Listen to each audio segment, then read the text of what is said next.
Hello, welcome back to your kingdom. Has it ever happened that your thoughts are just blues? That your mind is so tired and you're not able to figure out why?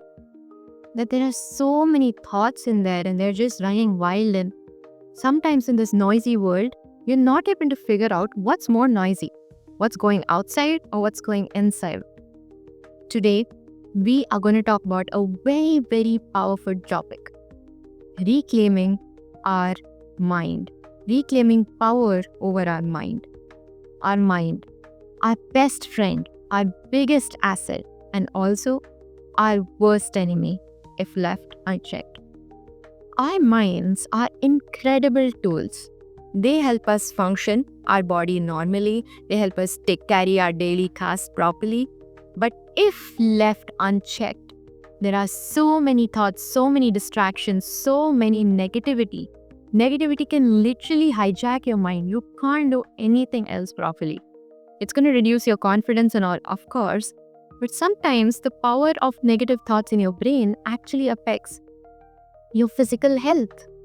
So, just like we protect our home, just like we do not let everyone come inside our home, similarly, we need to protect our mind. We have to stop and not allow everything to enter our mind. And if something has entered, politely ask it to go out. Sounds all easy, but is it really? Let's see all the practices that we can do to reclaim control over our mind. So, how do we do this?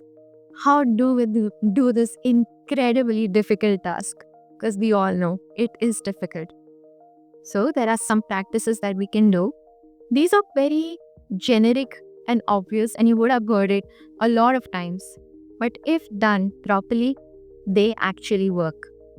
First is mindful observation. Now, what does that mean? Imagine your negative thoughts like passing clouds. When you do so, you are able to create a distance between you and your negative thoughts. You are not your negative thoughts. And if you think of them as passing clouds, you see, this is what happened. Something's passing, something negative is passing. What happens usually when we have a negative thought, when we have an intrusive thought, our conscious backs it up with some guilt. And we feel guilty. Oh my God, why did I even have that thought? Then we go in this guilt spiral. And it's a whole big mess, which is never going to help. So just observe your thoughts and just let them pass. Don't hold on to a thought and just stick. You can't hold on a cloud, right?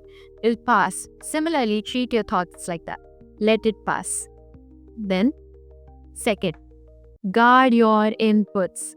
No matter how much positive you try to stay, if you're in a chaotic environment, or if you're feeding yourself chaotic things, negative things, it's never going to work. This is the first thing. I know how much negativity is there on social media, on news, sometimes in our society, sometimes in our family. Of course, we can't control what's going on in our physical world a lot of times. But it's a phone, a social media. You can switch it off and that's it. It's gone. At least for 1 hour or 2 hours, right? News channel, it's a TV. You can switch off the TV for a while if you don't want to feed yourself negative input. We are what we feed ourselves. You would have heard it a lot, but that's true. No matter what negative state you are in, if you eventually start feeding yourself positivity, positive books, comedy, and then good friend, when you are in good social circles, eventually the negativity will take a very positive form and you will have a very positive outlook to life. So choose your friends, choose your social media content, choose the news you watch, the movies you watch very carefully. Only then you will have a chance of getting out of your negativity spiral. Then, third, focusing attention. Now, what happens is we usually get a lot of distractions, right? But we don't know how to get rid of it because we're not intentionally trying to focus on one thing. This is very difficult because focus is a very, very rare jewel today. And a lot of us don't have that. But it's okay. It can come back to us with practice. It's not like we never had focus. We had focus when we were young. We had focus during some exams, right? So why not regain that focus? There are a lot of ways you can do that. You can either light a diya, a flame, and try to focus on that flame, right? Or you can close your eyes and meditate. Or you can study one small paragraph, only one, and only for 5 seconds you decide you focus. And eventually this will build up from 5 seconds to 30 seconds, from 30 seconds to 60 seconds. And your brain will become more calm and distractions and negative thoughts will stop coming. It's not that it won't come at all, but the control you'll have over your brain will be less. You can redirect them. Fourth point, creating mental boundaries. Now, how do you do that? We don't have control over what thoughts come, but we have control whether to hold on to that thought or sometimes intentionally generate another thought. That's what we have control over. But sometimes some random thoughts come from some corner of our brain. So how do we deal with that? So we hold a shield like this and say, if some negative thought comes and you're preparing for an exam and you're thinking, oh, what if I fail this exam?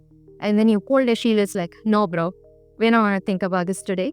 Postpone it. We'll think about it tomorrow and keep postponing that thought. It's more of a mental thing. You have to start practicing. But imagine this. Every time a negative emotion comes, hold a shield in your head and be like, no, bro, tomorrow. So these are some of the techniques using which we can reclaim control of our brain. If this video lit a fire in you, comment, I choose my power, and see your royal vow. Subscribe to the Arpita Dynasty. This kingdom is yours. And remember, brain, our mind, it's our superpower, not our weakness. Thank you.